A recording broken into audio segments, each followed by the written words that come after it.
सूबे के मुख्यमंत्री नीतीश कुमार का दिल छोटा है, उनसे किसी प्रकार का उम्मीद करना बेकार की बात है। उन्होंने विकास की गति को अवरोध कर दिया है।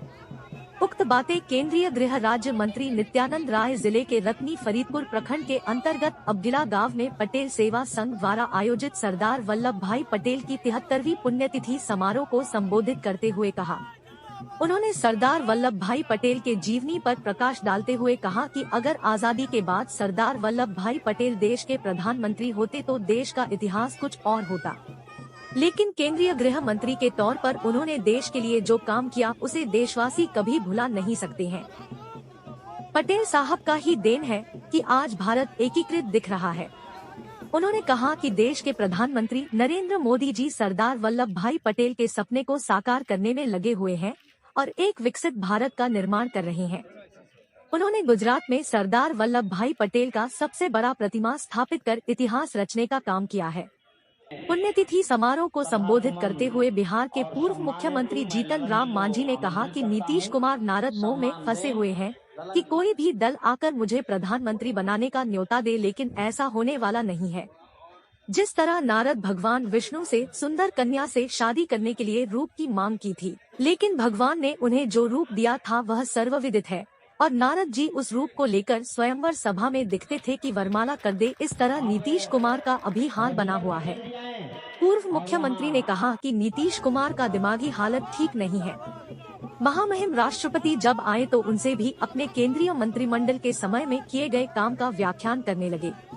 इससे साबित होता है इनकी दिमागी हालत ठीक नहीं है।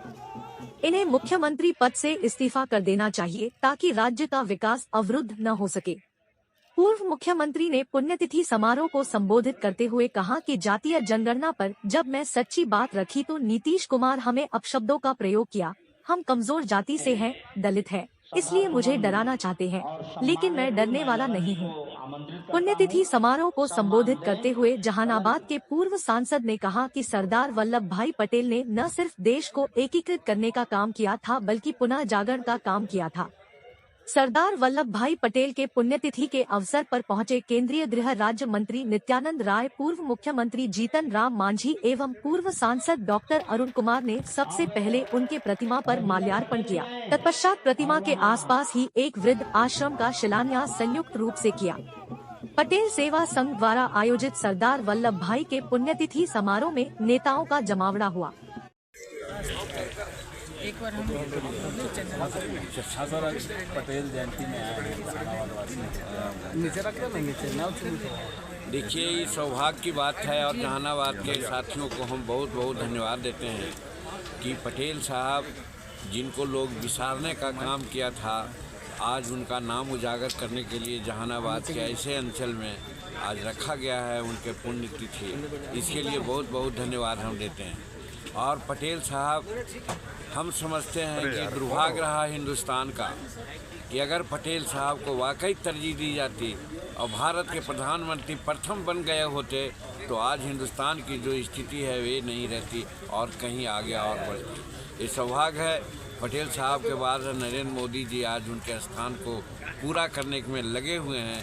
और यही कारण है कि जो भारतीय झंडा, जो तिरंगा है, तीनों को मिला करके आज सामंजस्य स्थापित करके चलने की बात कर रहे हैं। जो अभी आपने देखा होगा कि तीनों राज्य के जो मुख्यमंत्रियों का चयन हुआ है उसमें नरेंद्र मोदी ने दिखलाया है। कोई किसी प्रकार की बात नरेंद्र मोदी पर आक्षेप लगाते हैं तो शायद उनका दिमाग अब स्पष्ट हो गया होगा कि नरेंद्र मोदी किसी धर्म, जात और समाज के नहीं, सब समाज के आदमी हैं, सबको लेकर के चलना चाहते हैं और हिंदुस्तान को आगे बढ़ाना चाहते हैं। ये साबित हो गया है।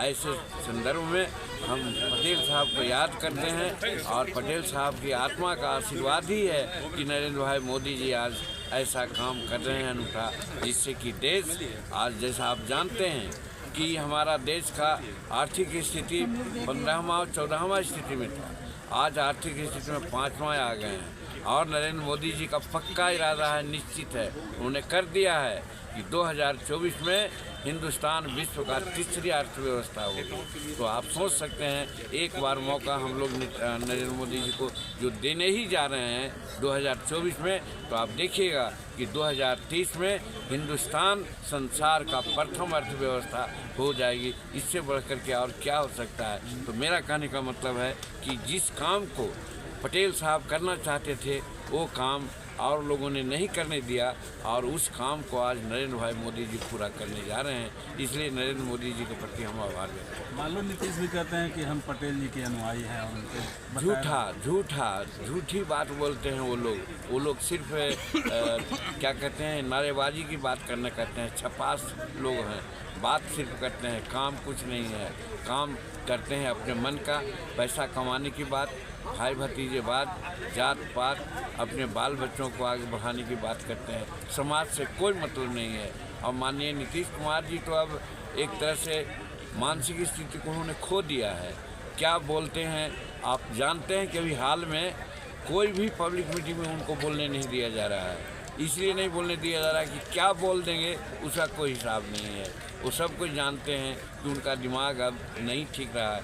इसलिए हम तो नरेंद्र मोदी जी से तो कहेंगे ही, लेकिन आज नित्यानंद राय जी जो हमारे गृह राज्य मंत्री हैं, ये भी बहुत नज़दीकी हैं हमारे गृह मंत्री जी के। हम तो कहते हैं कि फौरन से पेशतर अगर बिहार के 13 करोड़ जनता को बचाना है तो यहाँ राष्ट्रपति शासन लागू करें और नीतीश कुमार जी को हटाने का काम करें। जी के परिवारों के तरफ से वृद्धाश्रम का शिलान्यास हमारे आदरणीय जीतन राम मांझी जी, जो माननीय पूर्व मुख्यमंत्री हैं बिहार सरकार के, उनके कर कमलों द्वारा हुआ। उस कार्यक्रम में हम लोग सम्मिलित होने के लिए आए हैं। आज बिहार में विधि व्यवस्था चौपट हो गई। आप देख रहे हैं कि बिहार में किस प्रकार से जब से यह महागठबंधन की सरकार नीतीश जी की और तेजस्वी जी की सरकार बनी है, तब से अभी तक 4000 से ज़्यादा हत्याएं हो गई। 500, 400, 500 से ज़्यादा यहाँ माँ बहनों के साथ बलात्कार हो गया। सैकड़ों डकैती, हत्या और हजारों जघन्य अपराध हुए हैं। और बिहार की सरकार गूंगी बहरी बैठी हुई है। किस तरह से एक मंदिर के पुजारी की हत्या की जाती है, उठाकर ले जाया जाता है, अपहरण उसका किया जाता है, फिर निर्ममता के साथ उसकी हत्या होती है, जीभ काट लिया जाता है, गुप्तांग काट लिया जाता है, आंख निकाल लिया जाता है, अंग को छत बिछत किया जाता है। और यह सरकार चुपचाप बैठी है। यह गूंगी बहरी लाचार सरकार, विधि व्यवस्था इस सरकार की बिल्कुल चौपट है। बिहार भय के वातावरण में है और इस प्रकार की निर्मम हत्या करना इस सरकार की नाकामी का बहुत बड़ा यह झलक है। इसकी जितनी निंदा की जाए कम है। मैं स्पष्ट रूप से बिहार सरकार को कहना चाहता हूं कि जिस प्रकार से मंदिर के पुजारी को उठाकर हत्या की गई, निर्मम हत्या की गई है, आप उस पर सख्त कार्रवाई कीजिए। बहुत महंगा पड़ेगा। बिहार के लोग भय के वातावरण में हैं। और आप सर, कांग्रेस कह रही है कि जब लोकसभा सदन सुरक्षित नहीं है तो देश सुरक्षा कैसे?